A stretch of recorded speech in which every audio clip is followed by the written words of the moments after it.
Hello दोस्तों, राधे राधे, जय Shri Krishna, good morning. कैसे हो आप लोग? उम्मीद करती हूँ आप सब लोग सब अच्छे होंगे। मैं भी एकदम अच्छी हूँ। तो सुबह सुबह का टाइम है और बच्चों के स्कूल थोड़ा सा देर से हो गए हैं, यानी कि 1 घंटा और आगे बढ़ गया है बच्चों का टाइम स्कूल का। तो आराम से काम कर लेती हूँ, कोई भागम भाग नहीं रहती है। पहले भी नहीं रहती थी, थोड़ा जल्दी उठ जाती थी और अब उठती तो उसी टाइम पे हूँ। लेकिन मतलब आराम से काम कर पाती हूँ अपना, किसी भी काम को मुझे छोड़ना नहीं पड़ता है। तो पहले मैं नहा के आई, अपने बाल वगैरह धोए हैं आज मैंने, क्योंकि द्वादशी है आज। और उसके बाद में फिर स्वरा का थोड़ा जल्दी का है, तो स्वरा को पहले तैयार कर देती हूँ। इनका लंच मैंने बना दिया है और इनके खाने में आज मैंने बनाई है गोभी आलू की सब्जी, क्योंकि भिंडी की खा खा के बोर हो गए थे, स्पेशली स्वरा। हर्षित को तो बस ये समझ लो साल के 365 दिन भिंडी की सब्जी दे दो, कभी मना नहीं करेगा। लेकिन स्वरा को पसंद नहीं है। तो अब इनके जो नाइट सूट वगैरह हैं वो निकले हुए हैं, उनकी तह बना के रख देती हूँ। कभी-कभी मैं डेली धो देती हूँ इनके नाइट सूट वगैरह, कभी 2 दिन तक चला लेती हूँ, इस तरह से, क्योंकि कपड़े बहुत हो जाते हैं ना इसीलिए। तो अभी ब्लैंकेट वगैरह मैं तह बना के रख दूँ, स्वरा को तैयार करना है। वैसे तो वो खुद से हो गई है, लेकिन थोड़ी बहुत जो लास्ट की रह जाती है ना, कभी मतलब चोटी वगैरह रह जाती है, कभी जिप वगैरह नहीं लगती है उसकी जैकेट वगैरह की, तो बस उसको तैयार करना होता है। तो उसके बाद में उसको तैयार करके फिर कपड़े मेरे तो सुबह जल्दी धुल जाते हैं, तो उनको बस सुखाना रहता है। जब मुझे बीच में टाइम मिलता है तो मैं थोड़े-थोड़े करके सुखा देती हूँ। मशीन मेरी सुबह 6 बजे लग जाती है और मेरे 7 बजे तक कपड़े धुल जाते हैं। वो भी लेट इसलिए हो जाते हैं क्योंकि बीच-बीच में मशीन बंद हो जाती है ना, क्योंकि मैं काम में लग जाती हूँ, फिर उसको बदलना, करना, ये सारी चीज़ों में। तो हर्षित अभी सो रहा है क्योंकि रात को सो नहीं पाया था ये, क्योंकि दोनों बच्चों को ना दूसरे रूम में शिफ्ट कर दिया है कि रात को पढ़ाई करके वहीं सो जाया करो। तो 10-11 बजे तक सोता नहीं है। दिन में सो गया था कल, क्योंकि सुबह 4 बजे उठ गया था। अब ये जब ये दिन में सो गया था तो इसको रात को नींद नहीं आई थी, फिर बहुत लेट तक सोया था, तो अभी तक सो रहा है। वैसे इसके आज से एग्ज़ाम स्टार्ट है, हाफ ईयरली। इसको तैयारी भी करवाई थी, रात को पढ़ाई करवाई थी, इस वजह से नहीं उठा है ये। कभी-कभी क्या होता है गाइज़, हम पूरी मेहनत करते हैं और हमें हमारी पूरी मेहनत का फल नहीं मिलता है। जैसा कि आप लोगों को पता है, जो भी वीडियोज़ बनाते हैं ना, उन लोगों को पता होगा कि यूट्यूब पे वीडियो बनाना कोई मज़ाक का काम तो है नहीं है। पूरी मेहनत लगती है एडिटिंग में, थंबनेल में, उसको स्किप वगैरह करने में, सारी चीज़ों में। और आप लोग क्या करते हो, सिर्फ़ यूँ ही देख के और निकल जाते हो, लाइक भी नहीं करते हो, कमेंट भी नहीं करते हो। तो आप लोग प्लीज़, अगर आपको अच्छी लगे ना तो लाइक कमेंट कर दिया करो, क्योंकि आपका एक लाइक बहुत मायने रखता है, सच में बहुत पॉजिटिव फील होता है अगर आप एक लाइक भी करते हो तो। तो मेरा काम है घर का और मैं सारे घर के काम की ही वीडियोज़ बनाती हूँ। अब मैं आप लोगों को एक चीज़ बताती हूँ कि कुछ लोगों को मेरी वीडियोज़ से परेशानी है। क्या परेशानी है? क्योंकि मैं अपनी ना हर चीज़ शेयर करती हूँ, जो कि हर किसी के बस की नहीं होता है। हर चीज़ शेयर करना, मैं अपना फैला हुआ घर भी दिखाती हूँ, फैली हुई चीज़ें भी दिखाती हूँ। मतलब कि साफ-सफाई, बहुत से लोगों को ये होता है ना कि लोगों को दिखाना कि साफ-सुथरा सब कुछ नीट एंड क्लीन। लेकिन जब हम घर में रहते हैं, घर में रहने के साथ-साथ आप लोगों को पता है ना, घर 24 आवर्स साफ नहीं रह सकता है। घर गंदा भी रहता है। गंदा रहता है तभी तो साफ करते हैं, वरना जब बिल्कुल नीट एंड क्लीन रहेगा तो उसको कौन साफ करेगा? 2-2 3-3 बार पोंछा लगाते रहना, जब गंदगी दिखती है तभी तो लगता है। तो ये सारी चीज़ें होती हैं, लेकिन कुछ लोगों को पसंद नहीं है। तो मैंने ना बहुत सारी चीज़ों पे फ़ोकस किया, बहुत सारी चीज़ों को इग्नोर किया, हर चीज़, लेकिन फिर मेरे सामने यही रिज़ल्ट आया कि खुद कुछ भी गलत मत करो। अगर सामने वाला अच्छा नहीं लग रहा है किसी चीज़ को, तो वो अपनी सोच बदल ले, क्योंकि मैं कुछ भी ऐसा गलत नहीं करती हूँ मेरी वीडियोज़ में। जो भी लोग देखते होंगे, जो मुझे प्यार करते हैं, उन लोगों को पता होगा मेरी वीडियोज़ में कुछ भी गलत नहीं होता। हमेशा मैं पॉजिटिव ही देने की कोशिश करती हूँ लोगों को। कि मैं मतलब कभी भी काम को लेके ऐसे नहीं दिखाती कि हाँ, इतना सारा काम है, मैं कैसे करती हूँ, मैं अकेले ये सारा काम करती हूँ, नहीं। हमें पता है हम घर में रहते हैं, घर में रहने के साथ-साथ में काम उतना ही ज़रूरी है। चाहे हाउसवाइफ़ हो, चाहे वर्किंग वुमन हो, आप लोगों को पता है जब एक लड़की शादी करके आती है घर में, तो उसके साथ-साथ ज़िम्मेदारियाँ भी होती हैं। ज़िम्मेदारियाँ होती हैं सास-ससुर, पति और एंड बाद में फिर बच्चों की ज़िम्मेदारी भी होती है, जो उसको बखूबी निभानी होती है। चाहे आप लड़-झगड़ के निभाओ, चाहे आप प्यार से निभाओ, लेकिन निभानी आपको ही है। तो उसको लड़-झगड़ करने की बजाय आप प्यार से भी निभा सकते हो। तो मेरा यही मानना है, मैं मेरे काम बाद में भी कर सकती हूँ, लेकिन मम्मी-पापा के काम मेरे लिए सबसे पहले रहते हैं। पतिदेव भी यही कहते हैं कि तू भले ही मेरे काम मत किया कर, अगर लेट हो भी जाए किसी चीज़ में तो पहले मम्मी-पापा का काम कर दिया कर। इसीलिए जैसे कुछ मुझे बनाना होता है किचन में, मतलब जैसे पापा को पसंद नहीं होता है, तो स्पेशल पापा के लिए अलग दाल, सब्ज़ी, सारी चीज़ें अलग से बनाती हूँ।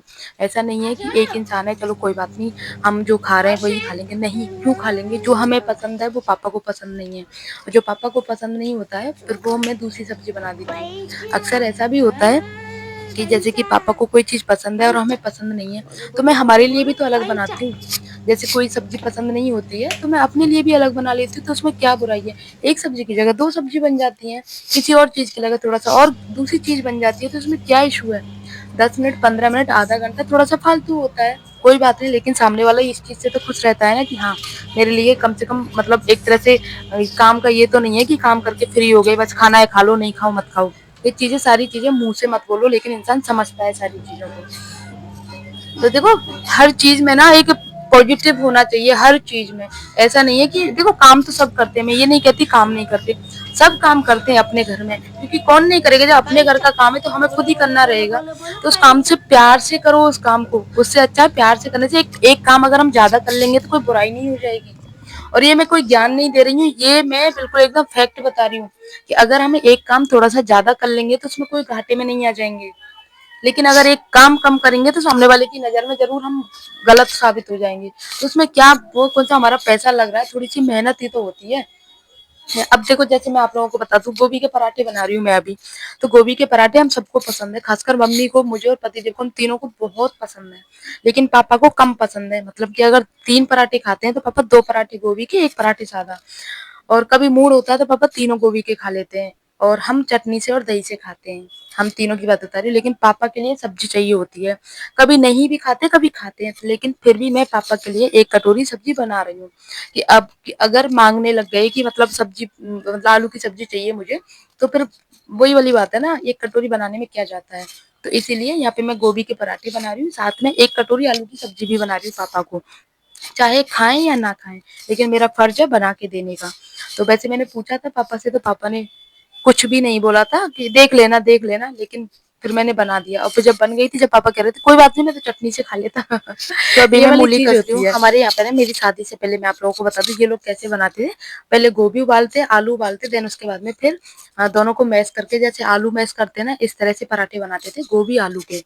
तो वो मुझे अच्छे नहीं लगते थे, लेकिन पतिदेव को यही वाले पसंद थे, जैसे गोभी के पराठे कस के बनाते हैं ना। ये गुड़गांव रहते थे, उन्होंने काफी साल जॉब भी करी थी, गुड़गांव में रह के पढ़ाई करी थी, वहीं जॉब करी थी। तो ये अपने लिए ऐसे पराठे बनाते थे। जब मैं ऐसे बनाने लग गई, जब करते हाँ मुझे यही तो चाहिए थे, तो मैं ऐसे वाले ही बनाती हूँ। हमारे मायके में ऐसे बनते हैं, कस कस के देन उसको फ्राई करके तब बनते हैं। तो यहाँ पे मैंने सारा कुछ कस लिया है, और कसने के बाद में मुझे इसमें फ्राई करना है। तो यहाँ पे ऑयल गरम हो गया है, ऑयल के बाद में फिर मैं थोड़ा सा हींग और जीरा डाल दूंगी, और उसके बाद में ये जो मैंने कस के रखा है ना गोभी को, इसको फ्राई करूंगी। 5 से 7 मिनट फ्राई करना है, ज्यादा नहीं करना, हल्का सा क्रंची रहना चाहिए। उसके बाद में फिर इसमें मैं नमक हल्दी ऐड कर दूंगी। इसको मुझे ना क्रंची होने तक पकाना है, हल्का सा क्रंची होना चाहिए और ज़्यादा पका हुआ भी नहीं होना चाहिए। ठीक है गाइस, और इसमें पानी भी नहीं रहना चाहिए, तो मुझे इसमें मीडियम फ्लेम पे पकाना है। 5 मिनट में अच्छे से पक जाती है। इधर तब तक मेरी चाय बन रही है, तब तक ये बन के रेडी हो जाएगा। मतलब चाय में टाइम लगेगा, लेकिन इसमें टाइम नहीं लगेगा गाइस। ठीक है, और जब ये ठंडा हो जाएगा देन उसके बाद में इसमें फिर मैं मसाले ऐड करूँगी, जैसे गरम मसाला, सौंफ, धनिया पाउडर वगैरह, ये सारी चीज़ें। वैसे अभी पक तो गया है अच्छे से गोभी, लेकिन इसमें ना पानी है, देखो अभी ये पानी जलाना है। और ये मुझे ना तेज गैस कर दिया मैंने। तेज गैस करने के बाद में इस तरह से इसका पानी जल जाएगा, जिससे पराठे बनाते समय फूटेंगे नहीं।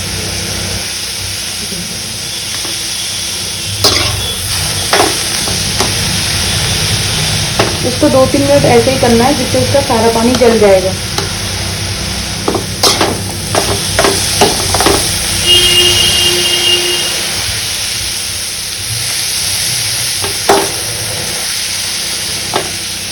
ये ठंडी हो गई है, अब इसमें मैं मसाला ऐड कर देती हूँ। तो मसाले में मैं ऐड कर रही हूँ लाल मिर्ची, हरी नहीं सॉरी लाल मिर्ची, उसके बाद अमचूर पाउडर, और उसके बाद में ये है गरम मसाला, जो बहुत कम यूज कर रही हूँ, ये डाल दिया मैंने, और ये है सौंफ।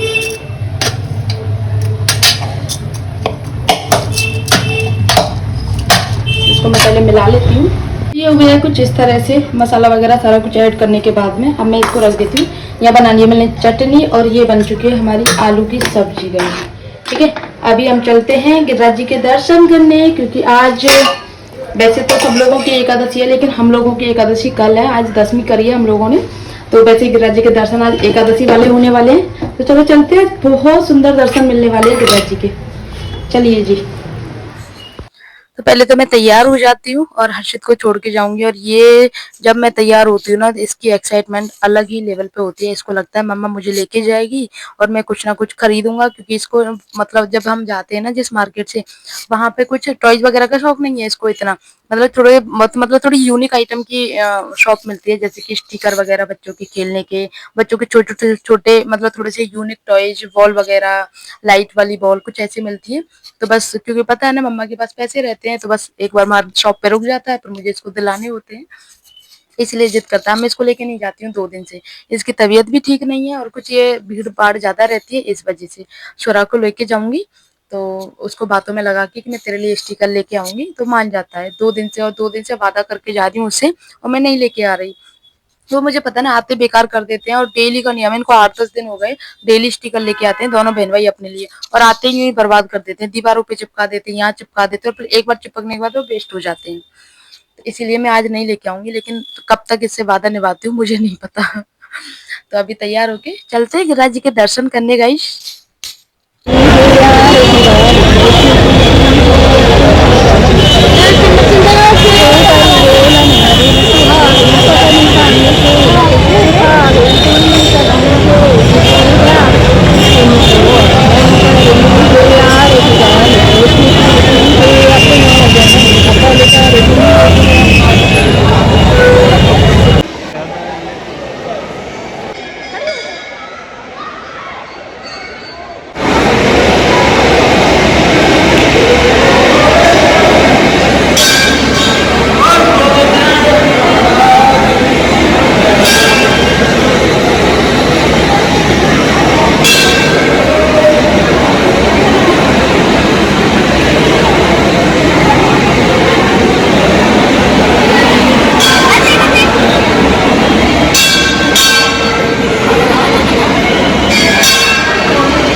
मुझे तो पता मैं करूंगी ना